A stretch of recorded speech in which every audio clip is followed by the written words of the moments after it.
ফেসবুকে মির্জা ফখরুলের সমালোচনায় উপদেষ্টা নাহিদ ইসলাম বিএনপি মহাসচিবের সমালোচনা করে দিয়েছেন দীর্ঘ পোস্ট, যেখানে মির্জা ফখরুল ও বিএনপিকে নানা অভিযোগে জর্জরিত করেছেন নাহিদ। এমনকি বিএনপি মহাসচিবের বক্তব্যে দেখছেন আরেকটি ১/১১ সরকারের আলামত।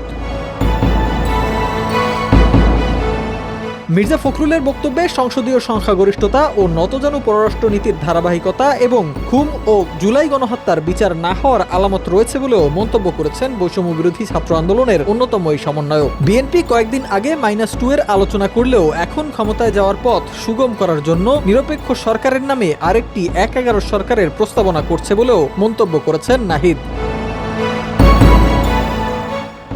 নিজের ভেরিফাইড ফেসবুক অ্যাকাউন্টে দেয়া এক স্ট্যাটাসে এসব কথা বলেছেন তথ্য ও সম্প্রচার মন্ত্রণালয় ও ডাক ও টেলিযোগাযোগ প্রযুক্তি মন্ত্রণালয়ের উপদেষ্টা নাহিদ ইসলাম। এর আগে বিবিসি বাংলাকে দেয়া এক একান্ত সাক্ষাৎকারে মির্জা ফখরুল বলেন, যদি অন্তর্বর্তী সরকার পূর্ণ নিরপেক্ষতা পালন করে তাহলেই তারা নির্বাচন কন্ডাক্ট করা পর্যন্ত থাকবে, তা না হলে নিরপেক্ষ সরকারের প্রয়োজন হবে বলেও মত প্রকাশ করেন তিনি।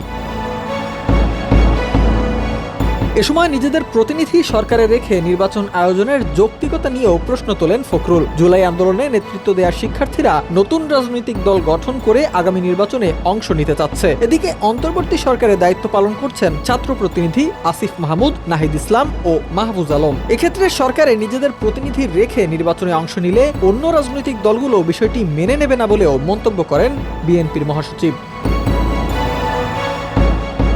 মির্জা ফখরুলের এমন বক্তব্যের প্রতিক্রিয়া জানিয়ে লেখা স্ট্যাটাসে উপদেষ্টা নাহিদ ইসলাম বলেছেন, ছাত্র এবং অভ্যুত্থান নেতৃত্বকে মাইনাস করার পরিকল্পনা ৫ আগস্ট থেকেই শুরু হয়েছে। ৫ আগস্ট যখন ছাত্র জনতা রাজপথে লড়াই করেছে, পুলিশের গুলি খেয়ে আহত হয়েছে, তখন আমাদের আপোষকামী অনেক জাতীয় নেতা ক্যান্টনমেন্টে জনগণকে বাদ দিয়ে নতুন সরকার করার পরিকল্পনায় ব্যস্ত ছিলেন।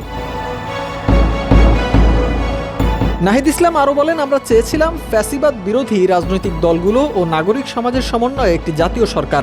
জাতীয় সরকার হলে ছাত্রদের হয়তো সরকারে আসার প্রয়োজন হতো না। জাতীয় সরকার অনেকদিন স্থায়ী হবে এই বিবেচনায় জাতীয় সরকারে রাজি হয়নি বিএনপি। অভ্যুত্থানের পরেই দেশে জাতীয় সরকারের প্রয়োজনীয়তা থাকলেও বিএনপি জাতীয় সরকারের কথা বলছে সামনের নির্বাচনের পরে। বাংলাদেশকে দুর্বল করা সহজ, কারণ বাংলাদেশকে সহজেই বিভাজিত করা যায়। এদেশের বড় বড় লোকেরা অল্প মূল্যে বিক্রি হওয়ার জন্য প্রস্তুত থাকে, এমন মন্তব্য করেছেন উপদেষ্টা নাহিদ ইসলাম।